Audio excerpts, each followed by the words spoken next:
Pourquoi avoir choisi de traiter Georges Mandel? Oh, c'est anecdotique à l'origine puisque j'ai été contacté par Robert Courrier qui est le fils du geôlier, du commissaire de police chargé par Pétain de la garde de Mandel et d'autres prisonniers politiques à partir de septembre 1940. Et Robert avait alors 14 ans.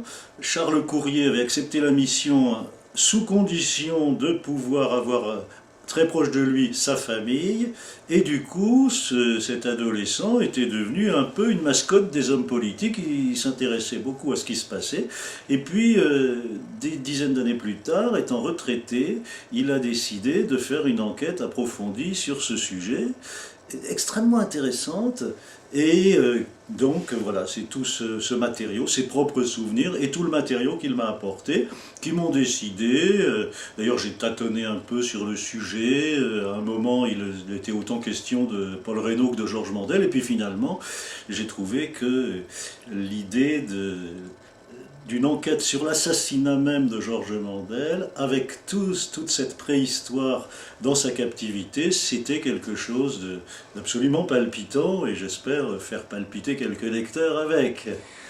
Parce que concernant Georges Mandel, il y a eu d'autres biographies, il y a eu un téléfilm avec Jacques Villeray dans le rôle de Georges Mandel. Est-ce que votre enquête apporte des éléments supplémentaires? Ah ben, disons que je prends radicalement le contre-pied de l'idée qu'il s'agit d'un crime de la milice, c'est quand même pas rien.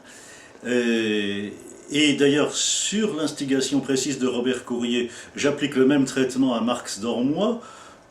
La milice n'existait pas quand il est assassiné en juillet 1941, l'ancien ministre de l'Intérieur du Front Populaire, mais on dit c'est la cagoule, donc des forces françaises, et il est de toute évidence, même si les assassins sont de nationalité française, ils ne sont pas du tout membres de la cagoule, mais du parti populaire français dirigé par Jacques Doriot, qui est à l'époque une pure et simple marionnette de Otto Abetz, l'ambassadeur allemand en France. Et Dormois est assassiné lui-même en tant que juif.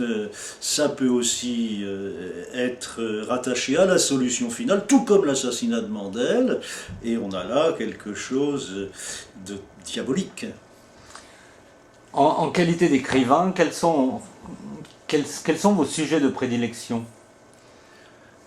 Et, alors, bon, en qualité d'écrivain, il m'est arrivé d'écrire des romans, mais ça a été quand même très supplanté par l'écriture historique, également d'ailleurs à la suite de hasards, de papiers sur lesquels j'étais tombé, que des héritiers m'avaient apporté. C'est un peu quelque chose qui se produit à divers moments de mon parcours.